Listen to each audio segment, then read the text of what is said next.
Wake up now, family. Jason Elrod here, and welcome to this week's Inside Look. This week I'm sitting down with Lisaldo Tavarez. How you doing, What's Jason? up, bro? I'm good. You? I'm fine. Sitting here in the Big Apple, coming to you for the 2014 Regional Conference in New York City, in the heart of Times Square, in your hometown, your backyard. Yes, my backyard. So we sat down in Dallas, and you came up to me with YG and said we want to do a regional in New York. Yes. And I'm going to put 1,500 people in the room, and you had a lot of confidence. Yes. So talk about your story and why you're here, how you got here.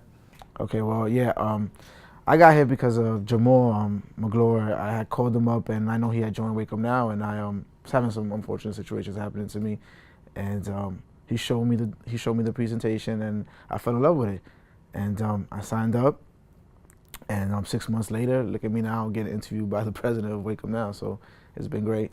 So when I got into this industry, people tell stories of where they've come from, and one of the things I don't like are people that tell stories that are untrue or maybe embellished a little bit to get people to side with them or feel sorry for them. That's not a way to do business. You don't want to trick people into doing business with you. So I want you to tell your story, if you don't mind, because you were in Dallas on stage. It's the first time I'd met you at YG's event down there this year. And I went up to Daryl afterwards. I said, is this guy for real? Because it was one of the most powerful stories I ever heard, and I wanted to know if it was true.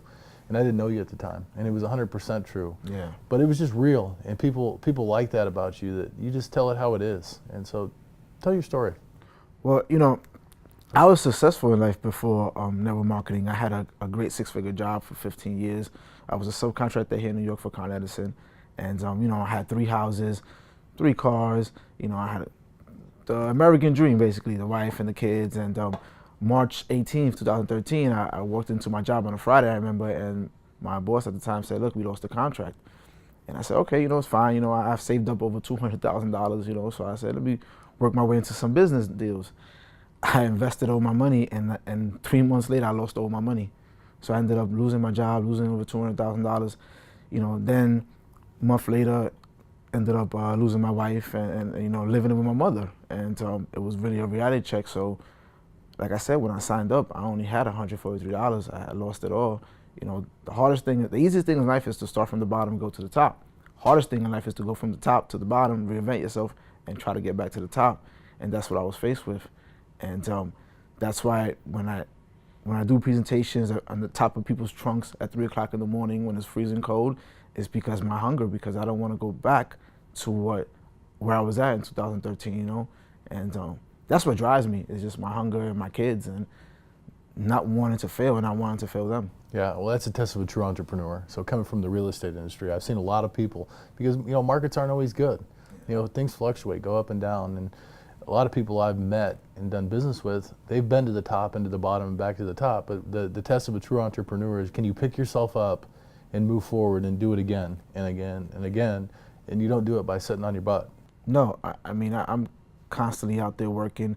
I mean, I'll sit in the middle of a project with 30, 50 gang members, and I'll show them Wake Up Now. They might not sign up, but, you know, it's just the point of the process of trying to touch everybody, you know, because I know the situation where people go through, what I went through, and I just want to help everybody. So I feel like if you instill in yourself a work ethic, your team will have that same work ethic. Right. You don't ever want to be outworked from anybody on your team. You want to set the bar, set the precedent that nobody's going to outwork me, and that's going to, you know, trickle down to your team. Yeah, it's been my philosophy my entire career. So take me through your daily routine. What do you do when you get up in the morning? Well, when I get up in the morning, I'm basically, you know, reaching out to all my leaders and see, you know, who can we show, or maybe reaching out to people that I know and see who I can show. Like, I really try to do, like, my goal is to do 10 to 15 presentations a day. So I wake up with the mentality is, I got to show 10 to 15 people or be in a room 10 to 15 times that day. And that's just my mentality every day. Yeah. Well, we're building a distribution hub through the hub in your back office. And you and I were sitting here talking yesterday about the value of the customers that you bring in. And you were telling me you should never have a no in Wake Up Now. Because if somebody doesn't want to come in and work the business, they at least need to be your customer. Yeah. And you're building a big distribution hub of products coming in and out. And when anybody buys anything in Wake Up Now or in life, they should buy it through Wake Up Now. Exactly. Therefore, putting money in the distributor's pocket, right? Putting value, and the value to the customer at the end of the day is they get a superior product for a better price on something they were going to buy anyways. So talk about that a little bit.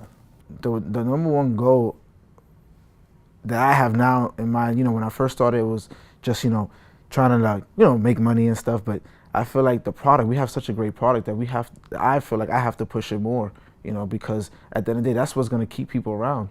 Right. Is the product. That's right. If people love the product, it doesn't matter if it's not going well for them or it's just not working out. They love the product enough to stay, you know, to just use it every day. Yeah, and every product has a product life cycle.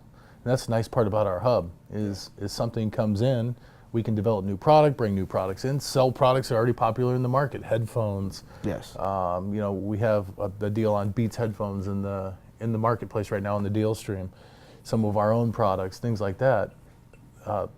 You may have had a friend who was going to buy that anyways. Why not buy it through you? Exactly. You want to make a piece of that going by, right? Everybody wants to make some type of extra money. That's right, man. They're going to do it. Might as well do it through you. Exactly. So talk to me about offline building a little bit. You're big in personal development, offline building. That's where you cut your teeth in the industry. Talk to me about the importance of building a strong organization. Well, when it comes to offline, it's great because you get to interact with people. People get to know you. You get to know other people, and you build relationships. I think the biggest thing about offline is that you get to build a relationship with somebody. And sometimes people might be going through stuff at life, and you just being there not only as a person who's guiding them through Wake Up Now, but also being there as a friend.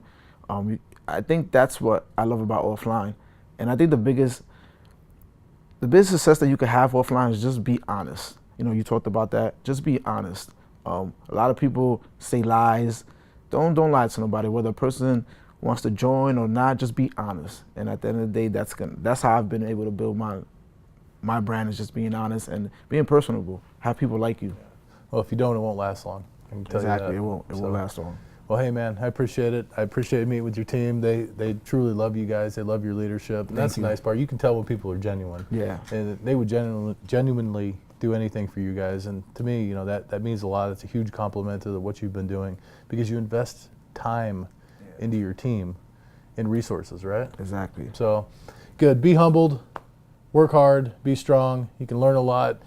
It's not always great, but you can pick yourself up and do it over again, time after time after time. We'll see you next week.